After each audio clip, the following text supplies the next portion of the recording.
말씀의 큰 제목은 놀라운 하나님의 은혜입니다. 저는 앞으로 몇 주간 이 놀라운 하나님의 은혜에 대한 말씀을 여러분과 나누게 될 텐데 이 제목은 책 제목과 같은 제목입니다. 90년대에 필립 얀시가 쓴 놀라운 하나님의 은혜, What's so amazing about God's grace라고 하는 책의 제목과 같습니다. 이 책은 또한 저희 교회의 모든 피택 훈련, 안수 집사님, 권사님, 장로님 피택 훈련 받을 때 제가 꼭 읽으라고 권해드리는 책입니다. 왜냐하면 제가 신앙생활 해보니까 은혜를 모르면 하나님을 모르는 거가 되더라고요. 은혜를 모르면 우리가 영적인 복을 받기가 참 어렵습니다. 은혜를 모르면 우리의 시선도 굉장히 못돼집니다. 여러분 그걸 아십니까? 바리새인이 왜 그렇게 못했을까요? 은혜를 몰라요. 그들은 율법만 알고 남의 잘못만 알고 남들이 잘못하는 것을 캐내기 위해서 늘 그런 눈으로 봤기 때문에 눈이 못됐습니다. 여러분 주변에 혹시 눈이 못된 분들 계십니까? 은혜를 모르는 분들이에요. 그래서 은혜를 알면 굉장히 예쁜 눈을 갖게 됩니다. 오늘 옆에 분들 한번 서로 축복 한번 해볼까요? 예쁜 눈을 가지셨습니다. 서로 인사하시겠습니다. 눈이, 여러분 진심이 아니어도 괜찮습니다. 그냥 이렇게 말씀만 건네주시면 되는 거예요. 여러분 오늘 눈이 예뻐지시길 축복합니다. 은혜의 눈을 뜨게 되면 우리는 남들을 좋게 봅니다. 그리고 내 안에 있는 것들도 좋게 보게 됩니다. 저는 사실 고백하자면 굉장히 율법적인 사람이었습니다. 제가 이 책을 만나기 전까지, 하나님의 은혜를 바로 알기 전까지 저는 굉장히 율법적인 사람이라서 교회 안에서 정죄질을 하고 다녔습니다. 너는 죄인이고, 저희 고등학교 때도 꼭 그런 친구들 있지 않습니까? 담배 피고 술 마시면서 교회 나오는 친구들이 있는데 저는 그런 친구들 성가대도 못 서겠습니다. 제가 아무것도 아닌데 넌 안 된다는 거예요.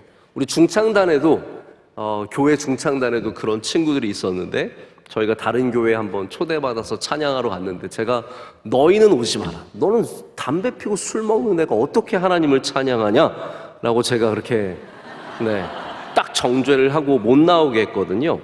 그런데 은혜가 저를 많이 바꾸어 놓았습니다. 은혜가 무엇인지 깨닫게 되면서 사람들을 바라보는 시선이 바뀌기 시작했습니다. 은혜는 우리를 되게 하는 힘이 있습니다. 부족하고 연약하지만 우리에게 구원을 주는 힘 아닙니까? 여러분 구원이 우리가 어떤 완벽해서 받는 게 아니잖아요. 하나님이 완벽한 것을 우리에게 요구하지 않으시잖아요. 예수님 믿으면 그것이 우리에게 은혜를 주어서 구원에 이르게 하기 때문에 은혜는 한마디로 안 되는 것을 되게 하는 힘을 갖고 있습니다. 우리는 구원받을 수 없지만 은혜 때문에 구원받는 것처럼 우리 삶 가운데 어려움이 많고 우리가 기대하지 않았던, 원하지 않았던 일들이 많이 생기지만 그 가운데서도 하나님께서 되게 하시는 은혜를 우리에게 베풀어 주실 줄로 믿습니다. 우리 기독교에 굉장히 아주 따뜻하고 좋은 요소들이 많이 있지만 가장 독창적인 것이라고 하면, 유니크한 것이 무엇이라고 묻는다면 은혜라고 말할 수 있습니다. C.S. 루이스가 한 번은 영국에서 열린 비교 종교 학회를 참여하게 되었습니다. 많은 사람들이 각각 방에서 여러 가지 논제를 갖고 논의를 하고 있는데 한 방이 굉장히 시끄러웠습니다. 얘기를 들어보니까 이분들이 어떠한 얘기를 하고 있었냐면 기독교 신앙이 갖고 있는 가장 독창적인 것이 무엇인가? 다른 종교와 아예 다른 부분이 무엇인가? 이제 학자들이 논의를 하고 있었습니다. 어떤 학자가 말하기를 성육신 아닙니까? 인카네이션 아닙니까? 했더니 또 다른 분이 반박을 합니다. 하나님이 인간이 되셨다라는 것. 이거 다른 종교에서도 신이 인간이 되는 모습들이 종종 나온다는 거죠. 또 어떤 분이 말하기를 부활이다. 부활은 우리 기독교밖에 없는 거 아니냐라고 했더니 그렇지 않다는 거죠. 우리 부활은 역사적 진실이지만 다른 종교에도 이야기로서 존재하는, 죽었다가 살아나는 이야기들이 충분히 많이 있다는 겁니다. 이런 시끄러운 논쟁 속에 C.S. 루이스가 지나가다가 들리게 되었습니다. 뭘 하냐고 물었더니 기독교의 독창적인 게 무엇인지 우리 서로 논쟁을 하고 있다고 얘기를 했더니 C.S. 루이스가 이렇게 대답했다고 합니다. 그거 정말 쉬운 거 아닙니까? 은혜입니다. 은혜. 다른 곳에 없는 것이 은혜입니다. 여러분, 정말 그렇습니다. 우리 기독교에 있는 가장 귀하고 아름다운 것 중에 하나가 은혜입니다. 우리는 우리의 공로로서, 완전해짐으로써, 우리의 능력으로서 구원에 이르는 게 아닙니다. 여러분이 뭘 깨달아서 도를 터득해서 구원에 이르는 것이 아니라 예수 그리스도를 믿기만 하면 하나님께서 은혜로 우리를 구원해 주신다는 거죠. 근데 이 은혜는 구원이라고 하는 요소에만 있는 것이 아니라 우리 삶 가운데도 하나님께서 베풀어 주시는 것입니다. 그래서 우리는 구원을 은혜로 받지만 우리의 삶도 은혜로 살아가게 됩니다. 여러분, 은혜가 얼마나 깊고 넓습니까?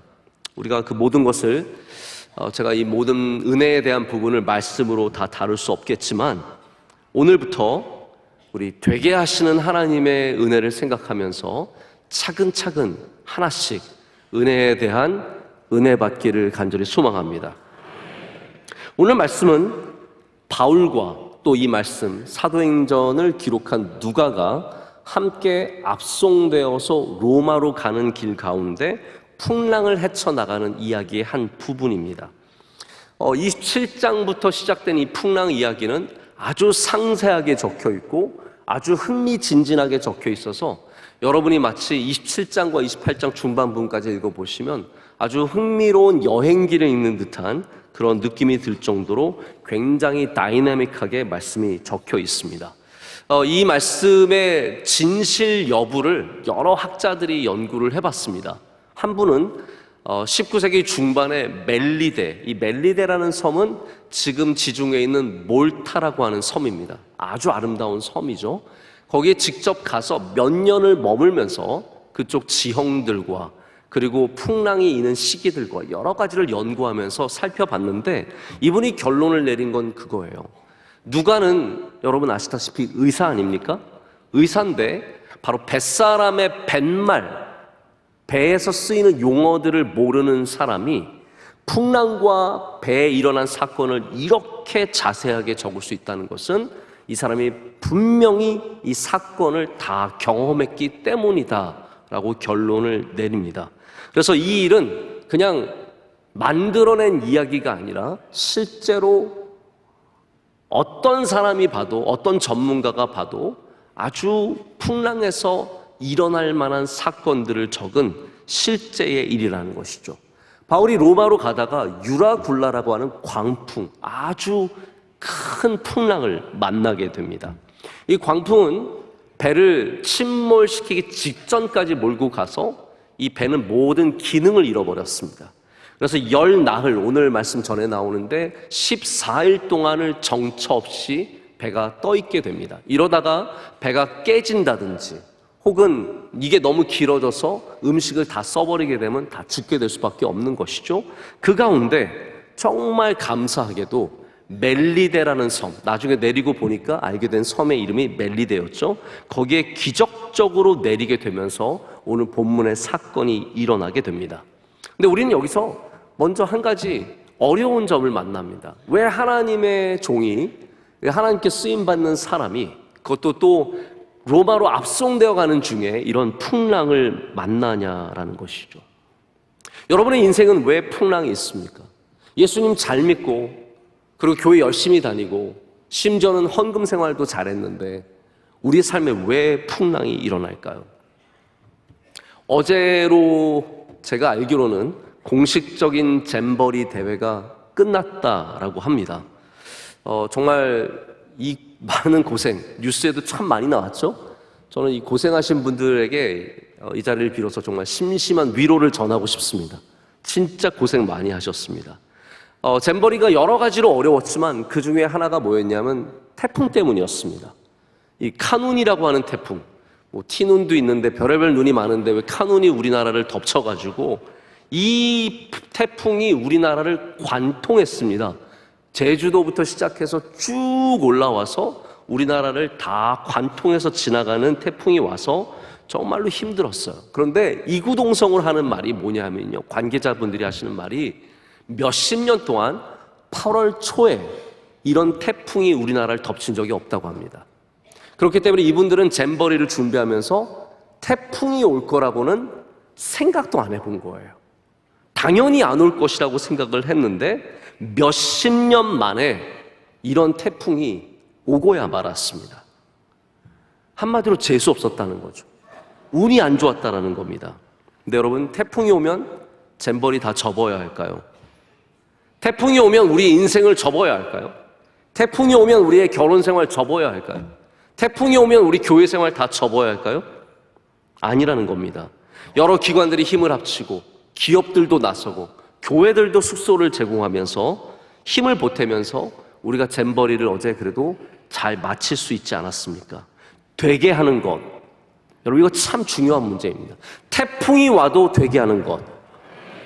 여러분, 이것이 하나님의 은혜입니다. 우리 삶 가운데 태풍이 없는 것이 아니지만 그럼에도 불구하고 되게 하는 것.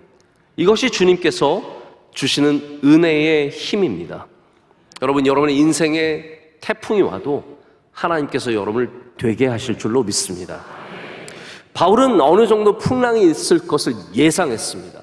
27장을 가보면 바울이 경고하는 장면이 나옵니다. 여보십시오, 이거 지금 우리 항해를 하면 안 됩니다. 이 항해하면 생명도 타격을 입고 배도 타격을 입고 재산도 타격을 입습니다. 이거는 적절하지 않습니다라고 반대합니다. 바울은 지중해를 많이 여행해 본 사람입니다. 왜 그렇습니까? 1차, 2차, 3차 선교 여행을 하면서 배도 많이 탔고 스스로도 고백하기를 파선도 여러 번 당했다고 고린도후서에 고백하지 않습니까? 어려움을 많이 겪으면서 어느 때에 여행을 하면 되고 안 되는지를 알고 있는 사람이었습니다. 그래서 나중에 실제로 이렇게 풍랑이 일어났을 때는 침착하게 사람을 돕고 이 일을 처리하는 일에 가장 앞서서 일하는 사람이 바울이 됩니다. 근데 여러분, 여기에 하나의 흥미로운 부분이 있습니다. 풍랑이 올 것을 아는 사람도 풍랑을 피하지는 못했다는 거예요. 바울이 풍랑이 올 것을 알았습니다. 그래서 반대까지 했다니까요. 그러나 그조차도 이 풍랑을 피할 수는 없었습니다. 여러분, 우리가 인생에 어려움이 오는 거 알죠? 왜 어려움이 없겠습니까? 우리 기도로 준비도 합니다. 그러나 우리가 피할 수 없는 어려움들이 우리 삶 가운데 닥쳐올 때가 있습니다. 모르는 사람도 있습니다. 여기 등장하는 백부장과 그리고 이 배의 주인과 선장도 다 너무나 낙관적이었습니다. 여러분, 믿음이라는 것이 단순한 낙관적인 것이 믿음은 아닙니다. 그냥 다 좋게 될 거야, 다 잘 될 거야, 이거는 믿음이 아니라 그냥 낙관주의입니다. 믿음은 어떤 거냐 하면요, 어려움이 와도 이겨낼 수 있을 거야, 이게 믿음이죠. 환난이 와도 승리할 거야, 이게 믿음인 겁니다. 그냥 환난이 없을 거야, 잘 될 거야, 너는 아무런 어려움이 없을 거야, 그렇지 않다라는 겁니다. 성경에 어떤 인물이 아무 일도 없이 살았습니까? 모두가 큰 풍랑과 어려움을 만났지만 되게 하시는 하나님의 은혜가 있었기 때문에 멸망하지 않고 끝까지 완주할 수 있었던 것 아니겠습니까? 바울처럼 알아도 풍랑을 만나고 선주와 선장처럼 몰라도 풍랑을 만납니다. 풍랑은 좋은 것이라고 말할 수는 없습니다. 풍랑이 좋은 분들은 몇 명밖에 없을 거예요. 이걸로 대박을 치는 사람이 누가 있겠습니까? 제가 아는 분이, 이분은 기독교인은 아니에요. 불자신데, 제가 불자도 알고 삽니다. 네. 이분은 사이판에 사시는 분이세요. 근데 이분이 저한테 해주신 얘기가 있어요. 목사님, 저는 태풍이 가고 나면 돈을 많이 법니다. 왜냐하면 태풍에 피해를 입은 집들을 고쳐주면서 건축업을 하시면서 이분은 늘 태풍을 기다리는 거예요. 태풍이 언제 오나. 목사님, 올해 너무 힘들어요. 태풍이 안 왔어요. 올해 너무 힘들어요. 먹고 살기가 힘듭니다. 이런 얘기를 하시는 분. 그러니까 태풍을 통해서 돈을 버는 분들도 있고 잘 되는 분들도 있지만 보편적이진 않죠. 우리 보편적인 우리들은 태풍이 힘듭니다. 어렵습니다. 여기서 좋은 점을 발견하기가 어렵습니다. 우리가 태풍이 그 가운데도 은혜가 있다는 말이 태풍을 다 은혜로 받아들이라는 말은 아니에요. 어떻게 병을 통해서 은혜를 누릴 수 있지만 병 자체가 은혜이라고 생각하기는 참 어렵지 않습니까? 그러나 우리의 믿음은 무엇입니까? 이 풍랑 가운데도 하나님께서 여전히 하나님의 뜻을 이루실 수 있다면 우리는 이 풍랑을 헤쳐나가는 믿음을 가져야 된다는 겁니다. 두려워해서는 안 된다는 것이죠. 이 가운데도 하나님께서 역사하실 수 있음을 믿어야 합니다. 학교에 떨어졌는데 어떻게 잘 될 수 있습니까? 여러분, 학교에 안 떨어져 본 사람은 또 몇 명이나 되겠습니까? 학교에 떨어져도 하나님께서 되게 하실 수 있으십니다. 재판에 지면 다 진 것 같고 내 인생이 패배한 것 같지만 하나님께서 그 가운데서도 하나님의 뜻을 이루실 수 있다는 것, 하나님께서 되게 하실 수 있다는 것, 우리는 그러한 믿음을 가져야 합니다. 제가 오늘 여러분께 믿음의 수학 공식 하나를 꼭 가르쳐 드리고 싶습니다. 자, 우리 일반적인 수학을 먼저 얘기해 볼까요? 우리 세상 사람들은 어떻게 생각하냐 하면 좋은 결과를 얻으려면 좋은 일과 좋은 일이 일어나야 좋은 결과가 있다라고 생각을 합니다. 이런 거죠. 좋은 남자와 좋은 여자가 만나면 좋은 가정을 이룬다. 나는 좋은 가정을 이루기 위해서 그러니까 좋은 남자를 만나야 된다. 이거 당연한 거 아니겠습니까? 좋은 학교를 나오면 좋은 직장을 얻는다. 그래서 나는 좋은 학교에 가야 된다. 우리의 수학 공식은 좋은 것 플러스 좋은 것은 더 좋은 것. 이거를 어렵게 말하면 금상첨화. 네, 저한테는 어려운 말인데 여러분께 쉬운 말이겠죠? 제가 어저께 금상첨화가 있네. 혼자서 너무 기뻐했거든요. 여러분, 그렇습니다. 좋은 것 플러스 좋은 것은 더 좋은 거예요. 예배에 오셨는데 찬양이 좋았는데 말씀도 좋았다. 아우, 좋아라. 아니겠습니까? 좋은 것 플러스 좋은 것은 더 좋은 것이에요. 자, 그런데 신앙은 그렇지 않습니다. 신앙은 어떠한 신앙이 되어야 하냐면 좋은 것에 나쁜 일이 일어나도 좋은 것이 될 수 있다는 것입니다. 우리 신앙은 어떤 신앙이냐면 좋은 일을 만나지 못하고 풍랑을 만나고 어려움을 만나고 환난을 만나고 별의별 이상한 일을 만나도 여전히 좋은 일이 일어날 수 있다는 것. 하나님께서 이루시는 분이시기 때문에, 되게 하시는 분이시기 때문에 절대로 나쁜 일이 우리의 모든 것을 망칠 수 없다라는 것, 그러한 믿음을 가져야 한다는 것이죠. 그래서 로마서에는 뭐라고 말합니까? 모든 것이 합력하여 선을 이룬다라고 말합니다. 이 모든 것 안에는 별의별 게 다 들어가 있는 거예요. 우리가 원치 않는 것도 들어가 있는 것이고 우리에게 괴로운 것도 들어가 있지만 여전히 하나님의 은혜는 그 모든 것을 통해서 주님의 뜻을, 선을 이루신다라는 것입니다. 여러분, 하나님께서 좋은 장소가 아니어도 되게 하시고 좋은 신랑감을 못 만나도 되게 하시고 좋은 학교가 아닐지라도 되게 하실 수 있는 은혜의 하나님이시라는 것을 믿으시길 축복합니다. 그래서 성경에는 다 그런 이야기 아닙니까? 모세가 형들에 의해서 팔려갑니다. 그게 어떻게 좋은 일이겠습니까? 그러나 하나님은 요셉이 팔려가게 하셔서 이 모든 히브리인들을, 이스라엘 사람들을 흉년에서 구원해 주셨습니다. 요셉이 뭐라고 고백합니까? 당신들은 나를 해하려 했으나 하나님이 그것을 선으로 바꾸셨다라는 겁니다. 어려운 일들과 환난과 풍랑이 있지만 하나님은 그 가운데도 이루시는 분이시고 되게 하시는 분이시라는 겁니다. 다니엘이 포로로 끌려갔습니다. 바벨론의 포로로 끌려가서 너무 힘든 삶을 살았고 많은 사람들이 다니엘을 죽이기 위해서 호시탐탐 노렸습니다. 그러나 다니엘은 그 가운데도 승리하였습니다. 총리가 되었고 3명의 왕을 섬기는 장수하는 총리로서 위대한 일을 감당했습니다. 여러분, 그렇습니다. 우리 삶 가운데 계속되는 풍랑이 있을지라도 하나님은 되게 하실 수 있으십니다. 바울이 도착한 이 멜리데에서 추위에 떨고 있는 이 파선당한 사람들에게 섬에 있는 원주민들이 불을 피워서 선의를 보여줍니다. 춥고 떨고 있으니까 살리기 위해서 불을 피웠습니다. 저는 여기서 바울의 성격을 보게 됩니다. 사람들이 불을 피워주고 있어요. 다른 사람들은 추워서 불을 쬐느라 정신이 없습니다. 근데 바울은 자기가 뭐 한 몫을 해야 돼요. 가만히 앉아있지를 못해요. 그냥 가만히 앉아서 불을 쬐는 성격이 아니라 자기도 가서 뭔가를 도와야 합니다. 그래서 바울이 어떻게 합니까? 오늘 말씀을 보면 나무 한 묶음을 자기가 불에다가 넣습니다.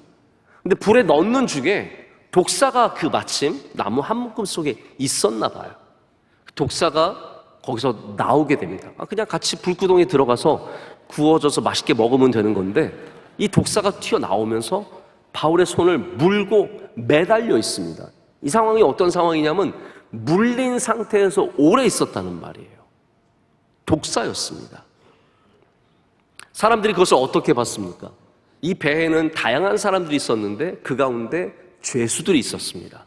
그래서 전장의 마지막 부분을 보면은 배가 멜리데 섬에 파선하게 되었을 때 군인들이 다 이 죄수들을 죽이고자 했습니다. 처음에는.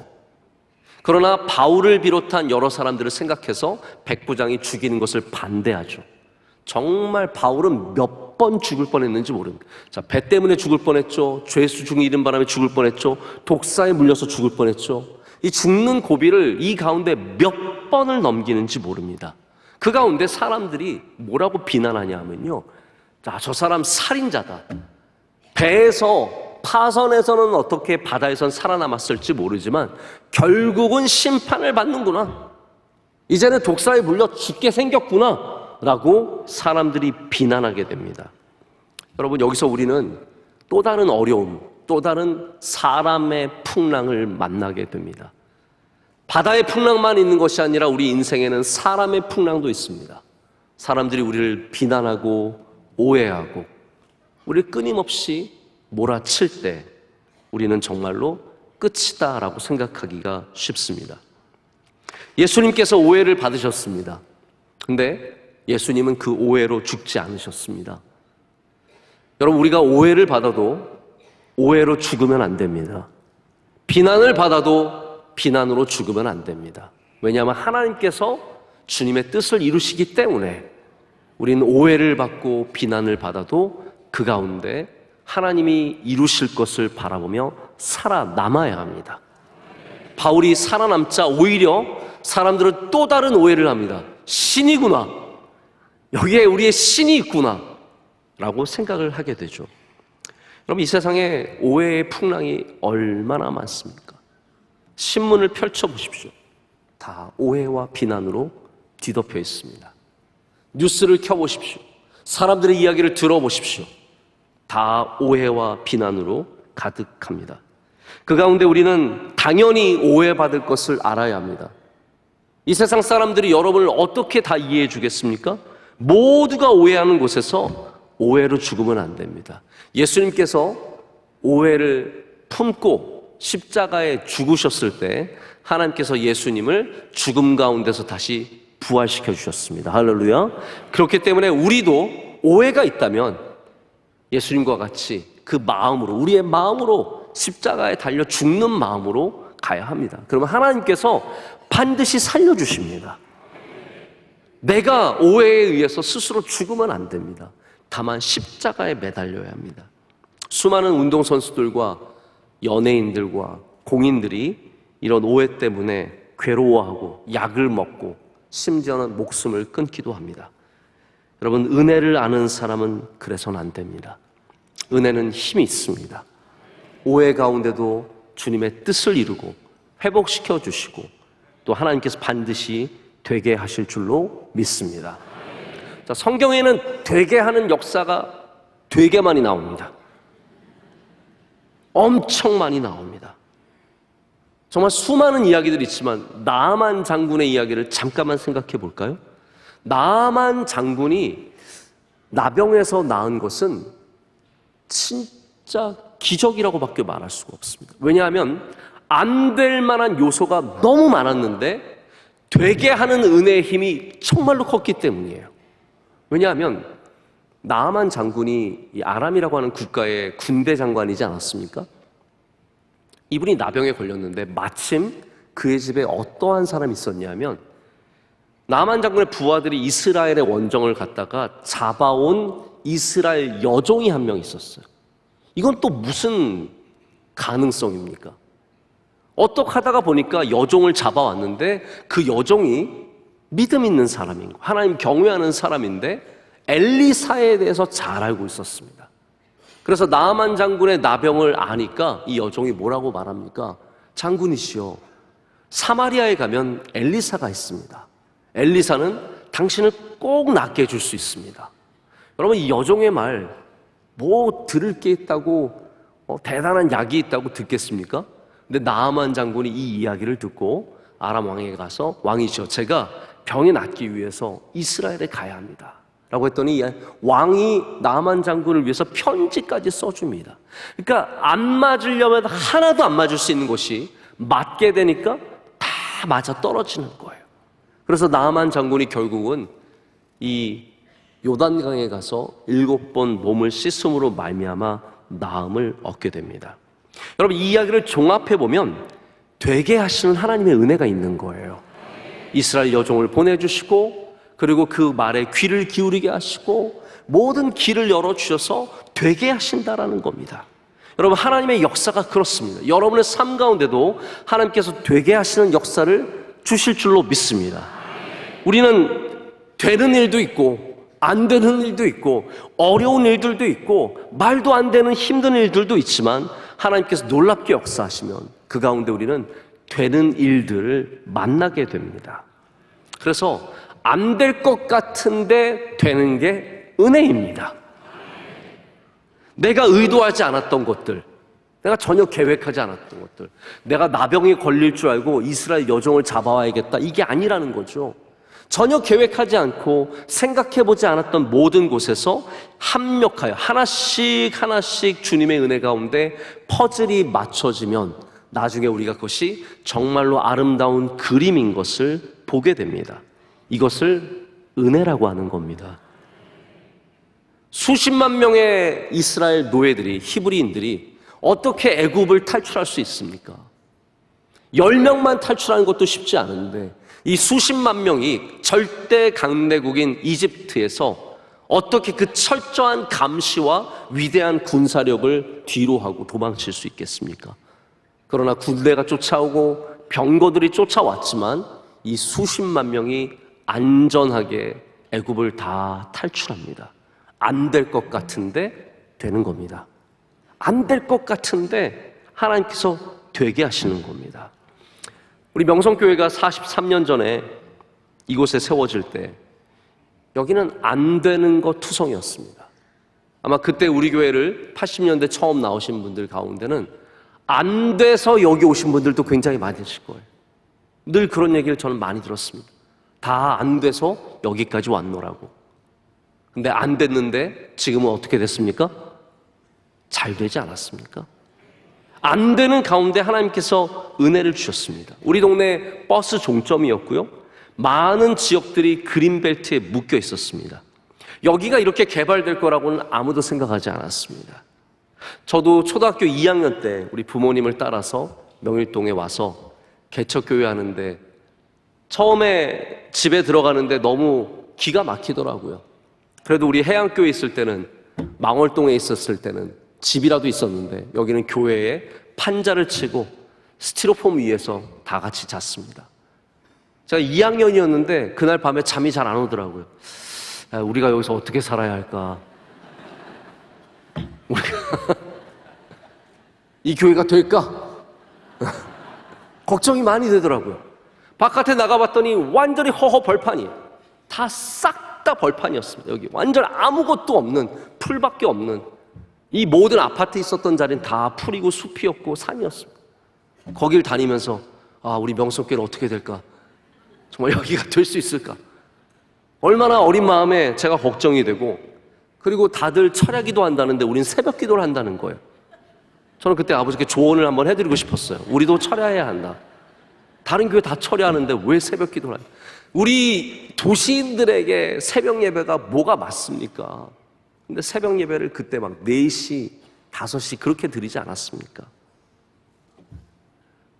많은 분들이 우리가 새벽 예배로 성장하고 부흥했다고 하는데요, 물론 맞습니다. 근데 제가 보면은 은혜로 성장한 겁니다. 새벽 예배가 돼서 우리가 잘 된 게 아닙니다.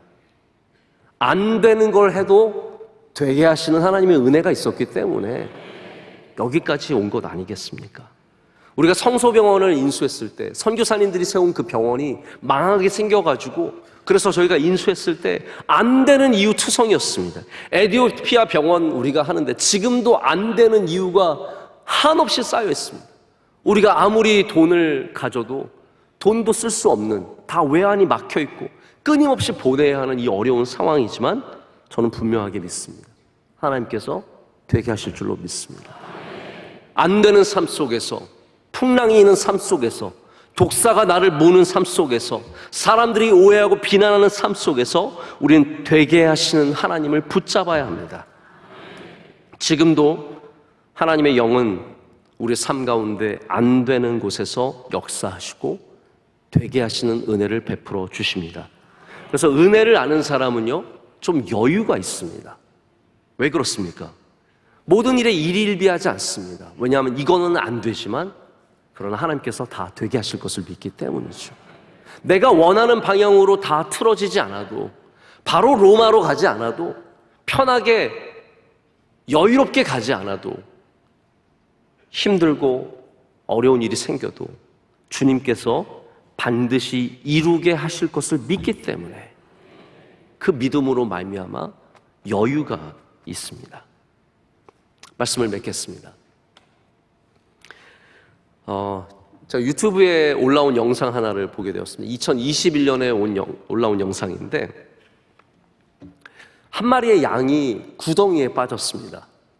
양이 구덩이에 빠지니까 얼마나 귀여운지요? 이 양이 뚱뚱한 양인데 엉덩이만 나와 있어요. 머리부터 빠진 거예요. 근데 여러분, 양도 무거우면 빼기가 쉽지 않습니다. 여러분, 무거운 사람이 빠지면 꺼내기 굉장히 힘듭니다. 지금부터 좀 적정하게 몸무게를 유지하셔서 빠져도 빼내줄 수 있는 몸 정도는 돼야 됩니다. 양이 빠졌는데 엉덩이가 귀여운데 막 나오고 싶어서 난리가 나는 거예요. 그랬더니 주인이 가서 다리를 잡고 힘들게 이 통통한 양을 빼냈습니다.